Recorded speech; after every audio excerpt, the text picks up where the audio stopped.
देखिए, इस बार बेमौसमी बारिश की वजह से किसान संकट में था, उसकी फसल भी खराब हुई है और हरियाणा सरकार ने विशेष गिरदावरी करा के उसको मुआवजा देने का आदेश दिए। मुख्यमंत्री जी ने कहा कि मई के महीने तक उनको सबको पैसा मिल जाएगा।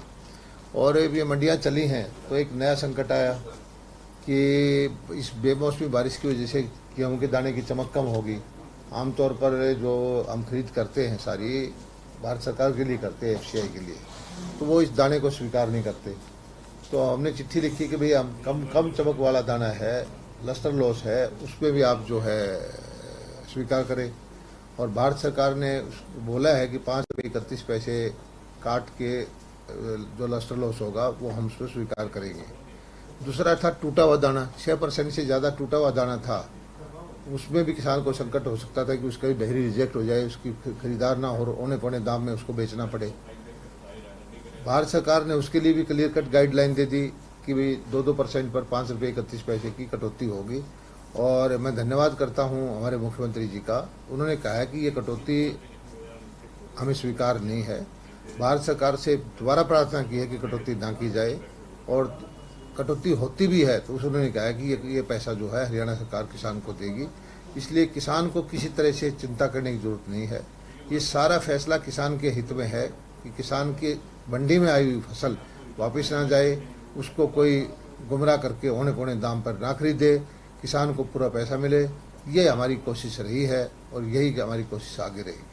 तो सर, खरीद को लेकर काफी समस्याएं आ रही हैं। 12.29 लाख टन गेहूँ मंडियों में आया है, अभी तक 6.43 लाख टन ही खरीदा गया है और 6.83 लाख अभी मंडियों में पेंडिंग है। किस तरह देखते हैं? देखिए, पिछले हफ्ते तक तो बारिश थी, मॉइस्चर था, और एकदम से गलत आया है। पिछले 3 दिन में ही 12 लाख टन गेहूं आ गए, बहुत ज़्यादा है। और हमारी व्यवस्थाएं पूरी हैं उठाने की। और एक जरूर किसान भाइयों से मेरी प्रार्थना है कि मॉइस्चर का ध्यान रखें, सूखा गेहूं लाएं ताकि मंडी में उसको वेट ना करनी पड़े। और लिफ्टिंग का प्रबंध भी हम कर रहे हैं और तुरंत इनको 48 से लेकर 72 घंटे में उनको पेमेंट भी करेंगे। और ये 10-12 दिन है, इसमें पूरा मंडियों में हम चेकिंग भी करेंगे। हमारे वरिष्ठ एसी स्तर के अधिकारी हैं, वो जिला वाइज वो भी लगा दिए हैं। मैं भी मंडियों में जाऊंगा और किसान भाइयों को कोई दिक्कत नहीं होने देंगे। सर, अगर हम विपक्ष की बात करें तो विपक्ष लगातार जो है वो मुआवजे और तमाम चीज़ों को लेकर जो है वो सत्ता पक्ष को घेरता हुआ नजर आ रहा है। जिस तरीके से जो वैली पद को लेकर मुख्यमंत्री ने जो अनुरोध किया है, उसके बाद किस तरीके से देखते हैं? विपक्ष के पास कोई सवाल जो है इसको लेकर नहीं बचा? विपक्ष हमेशा ही किसान हितैषी होने का ढोंग करता है, और हम जितने अच्छे अच्छे काम लाते हैं उसको वो हजम नहीं होते। विपक्ष को एक चीज़ देखना चाहिए कि 2014 से पहले वो क्या तो भाव देते थे, किस तरह से फसल खरीदते थे, किस तरह से मुआवजा देते थे, और अब जो हमने व्यवस्थाओं को सुधारा है उसमें कितना किसान संतुष्ट है। विपक्ष जो किसान के कंधे पर रख कर कुर्सी हथियाना चाहता है वो कभी सफल नहीं होगा। हमें किसानों का आशीर्वाद प्राप्त है और हमेशा अच्छी अच्छी योजनाएं बना करके किसान हित में हम काम कर रहे हैं।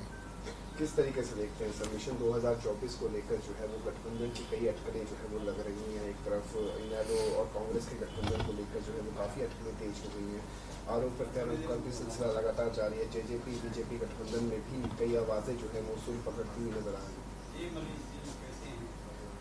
देखिए, जब भी चुनाव आते हैं विपक्ष की पार्टियां हमेशा गठबंधन की बात करते हैं और वो कैलकुलेशन करते हैं कि इतना % वोट इसका, इतना % वोट इसका, सारा मिला के टोटल इतना हो जाएगा। लेकिन सच्चाई में ऐसा नहीं होता है। भारत की जो जनता है, भारत का किसान है, भारत का मजदूर है, उसको भारतीय जनता पार्टी की, नरेंद्र मोदी की सरकार की नीतियां पसंद हैं। वो सारे विपक्ष इकट्ठा भी हो जाए तो भी कोई फर्क पड़ने वाला नहीं है। आने वाले वक्त में भी जिस तरह से बार बार चुनाव में आशीर्वाद हमें मिलता है, हमें ही आशीर्वाद मिलेगा। गौ सेवा आयोग की सर आज एक अहम बैठक होने जा रही है। इस बैठक के अंदर क्या कुछ रहने वाला? जिस तरीके से बजट का यदि हम जिक्र करें तो बजट जो है वो गौ सेवा आयोग का बनाया गया है, क्या कुछ रहने वाला है? कितनी तब्दीलियां जो है ना, इस बजट का एक मुख्य बिंदु था कि गौ सेवा आयोग का बजट 10 गुना बढ़ाया है, 40 करोड़ से लेकर के 450 करोड़ किया है। तो इस बार आज हम बैठक करेंगे अलग अलग लोकल बॉडीज की, पंचायत की, हमारे विभाग की, और इसमें हम ये देखेंगे कि इस बढ़े हुए बजट को हमने किस किस तरह से किसानों के हित में, गौपालकों के हक में कैसे प्रयोग में लाना है।